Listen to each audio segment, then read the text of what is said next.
Tšau, mina Piret siin ja vahelduseks ma mõtlesin, et ma teen ühe storytime'i video teile.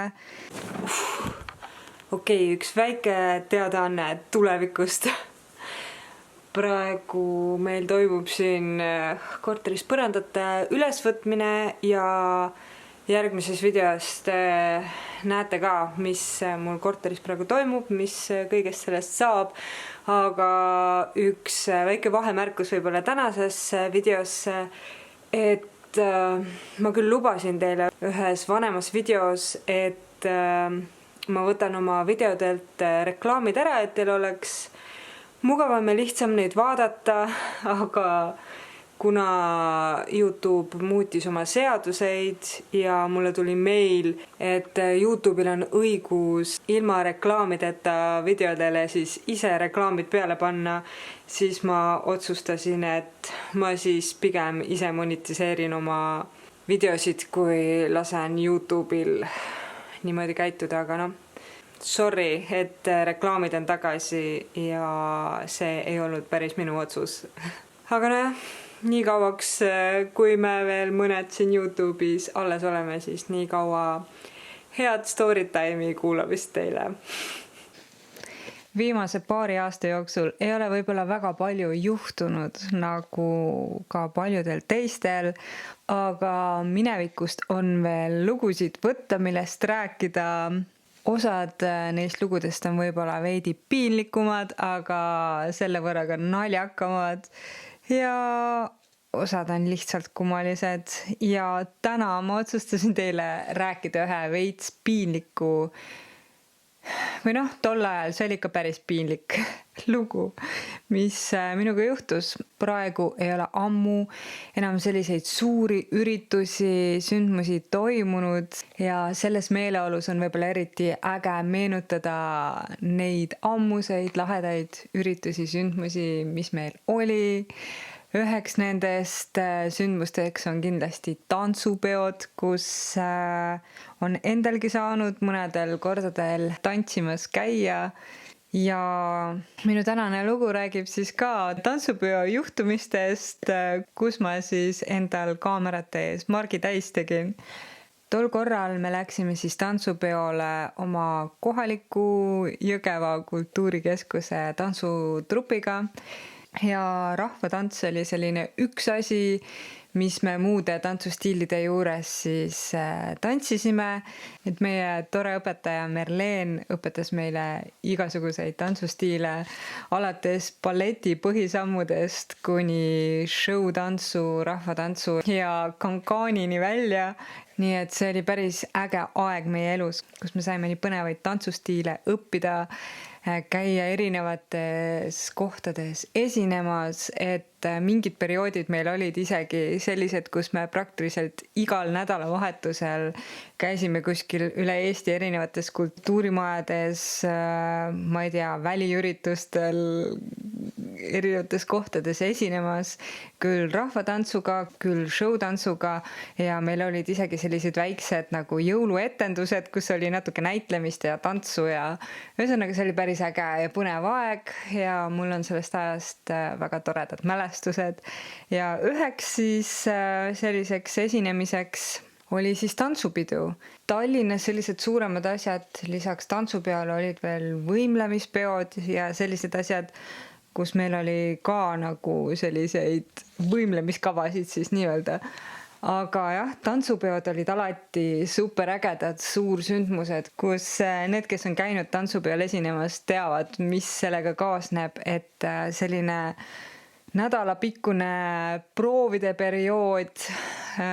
tihti palavas, tihti vihma käes ja siis kõige selle lõpuks, kui lõpuks pannakse rahvariided selga, kõik näevad ilusad välja, kõik on õnnelikud, et lõpuks kannab see töö ja vaev vilja, kõik on õnnelikud, kõik naeratavad üksteisele ja need etendused ka tihtilugu on väga sellised emotsionaalsed olnud, et kõigil on alati silmad märjad ja kõik imetlevad üksteise rahvariideid ja selle juurde alati kuulub selline eestluse ja ühtsuse tunne ja laulupeol on ka kindlasti seda tunnet ja ma olen ka laulupeol koolikooridega esinenud ja kõik, aga see tantsupeo selline meeleolu ja tunne on minu arust veel erilisem, sest tantsupeol on ka peaaegu kõigil rahvariided seljas ja ütleme nii, et tantsupeol sa näed ka rohkem vaeva võib-olla selle tulemuse pärast ja tantsupeole on ka raskem saada, sellepärast et jah, laulukaare alla esiteks mahub rohkem rahvast ja kui tantsupeol keegi üks inimene selle suure platsi peal midagi valesti teeb, siis suht paistab isegi välja, et laulupeol sa võid seal võib-olla natukene mööda laulda ja vahepeal ka võib-olla mitte üldse laulda, seda ei kuule ega pane keegi tähele, aga selles mõttes nagu tantsupeol on natukene raskem, et sa ei saa nagu endale vigu lubada. Ja kui me juba vigadest hakkasime rääkima, siis ma mõtlesin, et ma räägin teile selle piinliku loo, mis minuga ükskord tantsupeol juhtus. Võib-olla natukene selle riietuse ja selle juures veel võiks seda mainida, et rahvariiete juures on ka väga oluline kõik see autentsus, et sul on kõik õigesti, et rahvariiete puhul alati need rahvariited peavad sul korrektselt seljas olema, sul ei tohi lisaks olla väga enda mingeid ehteid, et põhimõtteliselt sõrmused, kõrvarõngad sa pead ära korjama endalt, sest et rahvariided on natukene teisest ajastust kui sinu ehted ja muidugi käekella ei tohiks käe peal olla. Noorematel inimestel käib rahvariiete juurde pärg. Tänapäeval kannavad tanusid vist ka inimesi, kes ei ole abielus, aga vanasti juba väljend tanu alla saama tähendas nagu seda, et siis kui sa abiellusid, siis sa said endale tanu pähe. Aga jah, et seda võib-olla isegi nii palju enam ei vaadata, kas sul on tanu või pärg, aga meie rahvariiete juurde käis siis pärg. Ja alati vöö panemisel tuleb vaadata, et see vöö on korrektselt pandud tugevasti, siis see vöö ots ilusti ära peidetud, et ühesõnaga rahvariided peavad korrektselt seljas olema ja kindlasti ka iluuisutamiste ja muude asjade juures on alati see, et sa pead naeratama, sinu etteaste peab tunduma muretu, lihtne, et nagu sinu näost ei tohiks seda pingutust välja paista ja kui sul midagi kukub või midagi läheb katki, et põhimõtteliselt sa peaks lihtsalt edasi naeratama, edasi tantsima ja mitte sellest välja tegema, sellepärast et kui sina teed oma veast või mingist probleemist välja, siis paistab see ka teistele välja. Tantsupeol kogu see väljak, see plats on tohutu suur, seal on palju tantsijaid ja erinevad tantsurühmad on siis jaotatud kategooriatesse. Et on A-kategooria tantsurühmad, on B-kategooria tantsurühmad, et vahepeal, kui on need tantsuülevaatused ja kus vaadatakse üldse, et kas sa pääsed tantsupeole, siis minu arust pannakse ka rühmad kategooriatesse, et need, kes kõige paremini tantsivad, need pannakse siis A-kategooriasse, B-kategooria, ühesõnaga tehakse kategooriad ja meil õnnestus saada A-kategooria rühmaks. See tähendab seda, et kui sa oled siis seal tantsupeol, sinu liigutused on korrektsed, sinu käed on korrektselt puusas, et rahvatantsu puhul on see, et sul ei tohi see rusikas kuidagi väänduda, et sul on kõik liigutused puhtad, tugev rusikas puusas, et kõik sellised asjad, jalasirutused, no kõikide tantsustiilide juures kindlasti on mingid kriteeriumid, mis siis peavad olema ja kui sa oled siis parem, siis sa saad selle parema kategooria. Me olime siis A-kategooria tantsurühm ja see tähendas seda, et kui me seal väljakul esinesime, siis meid pandi ettepoole tantsima. Ja kõik need kaamerad seal üritusel on ka sätitud niimoodi, et need paremad rühmad siis satuvad nagu kaameratele lähemale ja natukene kehvemad rühmad siis satuvad tahapoole ja võib-olla sinna platsi keskele või, aga see ei tähenda veel seda, et sind telekast näha ei ole, sellepärast et nagu te olete kindlasti ka näinud, siis kaamerad filmivad ka kõrgelt õhust, et on sellised üldised plaanid, lähiplaanid, aga kui sa oled A-kategooria rühmas, siis sul on nagu suurem tõenäosus sattuda ka lähivõttes sinna eetrisse ja nii edasi. Ja tookord ma veel mäletan, et isegi Viljandi Kultuuriakadeemia tantsurühm, kus tookord veel esines Tanja Mihhailova, kes oli juba oma tüdrukute bändiga too aeg kuulsust kogunud ja me tundsime ta ära ja tookord tundus veel eriti äge, et meie väikse linna koolitüdrukud sattusime veel nende Viljandi Kultuuriakadeemia tüdrukutest ettepoole sinna kaamerate ette, et see oli omamoodi juba siuke väike elevus, aga samas ka pinge, et me peame endast maksimumi andma, sest et me oleme eespool ja kõigil on näha. Ja peale pikka nädal aega kestnud proove algasid siis peaproovid ja kontserdid ja meiegi olime ennast rahvariietesse sättinud. Meil olid pärjad peas, meil olid õnnelikud näod ees ja väike närv sees. Hakkab siis kontsert ja meie esimene tants nägi siis välja selline, et me liikusime platsile ja moodustasime oma rühmaga ringi, tantsisime seal ringis ja mingi hetk tihedalt seal ringis tantsides ma tundsin, et keegi astus mulle kanda ja ma tundsin, et mu kingarihm vajus kanna pealt ära niimoodi, et mul hakkas king jalast ära tulema.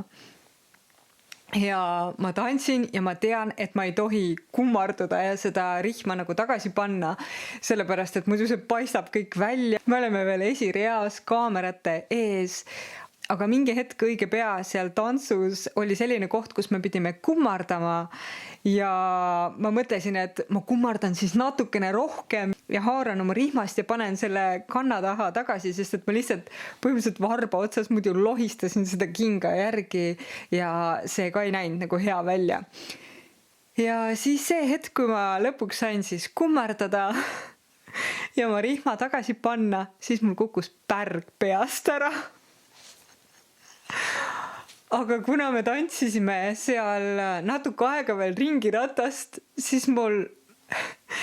tekkis mõte, et okei, kui tuleb järgmine see kummardamise koht, siis ma üritan vähemalt haarata oma pärja, et keegi selle peale ei trambiks. Ja ma ei tea, võib-olla siis mingil hetkel õnnestub mul see pärg ka sujuvalt pähe panna, nii et nagu see väga silma ei paista. Ja sel hetkel, kui ma mõtlesin, et nüüd ei saa küll enam midagi hullemaks minna, et mul on olnud kingadraama, mul on pärg peast ära kukkunud ja ma olen kindlasti ka meie tantsuõpetajale juba silma oma kohmerdamisega jäänud, siis juhtus midagi veel hullemat. Sel hetkel, kui mul õnnestus siis kükitada oma pärg haarata, tunnen ma, et käis plaks ja minu alusseeliku kumm läks katki.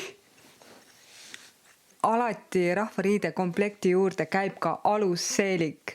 ja see alusseelik peab olema ilus puhas, ta peab olema õigel kõrgusel, nii et ta ainult keerutamisel võib-olla natukene vilksamisi paistab välja, et see pikkus on oluline, et ta ei oleks seelikust pikem ja nii edasi ja nii edasi.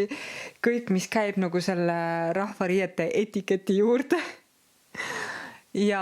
ma tunnen, et mu rahvariide seeliku kumm on katki ja mu alusseelik hakkab vajuma ja vajuma. Ja kõik need liigutused, kus on käed puusas, ma nagu üritan suruda nii palju, kui ma saan nagu rusikatega nagu allapoole, kus see alusseelik asub, et ma suudaks nagu rusikatega seda alusseelikut nii palju kui võimalik kinni hoida, et see mult nagu päris ära ei kukuks seljast. Ja ma ei tea, see terve see tants tundus igavik. Hoidsin hinge kinni, et mul, ma ei tea, see pärg uuesti ära ei kukuks, et mul see king ka, no ma ei saanud seda rihma vist päris korrektselt nagu ka tagasi, et ta oli mul kuidagi piiri peal kanna peal, et ma üritasin ka niimoodi tantsida, et ma väga nagu selle kannaga hulle liigutusi ei teeks, et see rihm sealt päris ära ei tuleks. Ja siis see alusseelik hakkas ka sealt vajuma, nii et ta kindlasti mingi nurga alt paistis, et ta oli ühelt poolt nagu ära vajunud ja paistis välja. et kuidagi mul õnnestus lohiseda läbi selle tantsu nii, et me lõpuks saime sealt väljakult ära liigutud ja ma lihtsalt nagu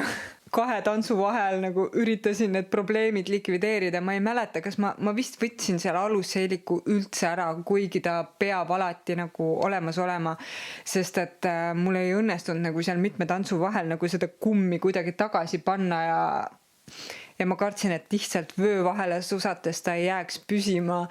Ma olin nagu täiesti šokis ja ma mäletan, et mu tantsuõpetaja veel tuli, et nagu, Piret, mis sul seal juhtus või mida sa seal tegid nagu selle tantsu ajal. Ja ma olin nagu ise šokis, mul oli nagu nii piinlik enda õpetaja ees, teiste ees, et me olime nagu kõigile nii nähtaval kohal ja mul õnnestus kuidagi selline kammaja kokku keerata. Ja siis ma mäletan veel, et mu pinginaaber ja mu hea sõbranna tuli veel minu juurde ja naeris, et Pirks, pane veel hullu. Õnneks vist rohkem midagi hullu selle kontserdi ajal ei juhtunud, aga see asi jäi ikka väga pikaks ajaks meelde ja mu tantsuõpetaja vist ei olnud kõige õnnelikum selle kõige üle, aga jah, vahel asjad juhtuvad. Ja ma arvan, et kõik need asjad on seotud ka natukene närvidega, et mida rohkem sa pabistad, mida rohkem sa oled närvis, siis seda rohkem on võimalus sul midagi pekki keerata, sest et kui sa oleks rahulik ja õnnelik ja sisimas usuksid, et kõik läheb hästi, siis sellised asjad võib-olla ei juhtuks nii palju, aga kuna mul on ka alati selline esinemisnärv, võib-olla isegi tantsimisega natuke vähem, sest et seal sa ei pea suud lahti tegema, et siis minuga on ikka alati esinemistel midagi juhtunud, et hiljem, kui ma mingi aeg natuke muusikaga tegelesin ja mul oli selliseid muusikalisi esinemisi, siis on ka ikka igasuguseid asju juhtunud, täiesti uskumatuid asju, tehnilisi rikkeid, viperusi, et ma ei tea, ma olengi vahepeal mõelnud, et kas see kõik tasub ennast ära, kui nii palju kogu aeg midagi pekki läheb. Aga õnneks või kahjuks või ma ei tea, nii palju kui ma olen ka suurte staaride ja artistide lugusid kuulnud, mis on nendega esinemistel juhtunud, siis see natuke lohutab, et tegelikult kõigil juhtub ja eriti kui on live esinemised, sest minu arust need tantsupeo esinemisi näidati otse ka teles üle, nii et ilmselt sel hetkel, kui ka meid näidati, nad ei oleks nagu saanud hiljem mingeid kaadreid valida, et kõik need asjad läksid otse eetrisse ja siis on alati ka pinge võib-olla suurem. Aga jah, selline oli minu tantsupeo lugu, kus mul juhtusid erinevad kummalised äpardused. Ma loodan, et see lugu oli teile huvitav. Kommenteerige alla, kas te olete tantsupeol käinud või laulupeol ja kas te igatsete praegusel hetkel selliseid suuri üritusi ja palun likeige seda videot, kui see video teile meeldis ja palun subscribe'ige, kui te veel seda teinud ei ole ja vajutage ka kellukese nuppu, siis te saate teada, kui ma olen uue video üles pannud. Ma postitan videosid üle nädala ja teiega kohtumegi juba järgmises videos. Tšau!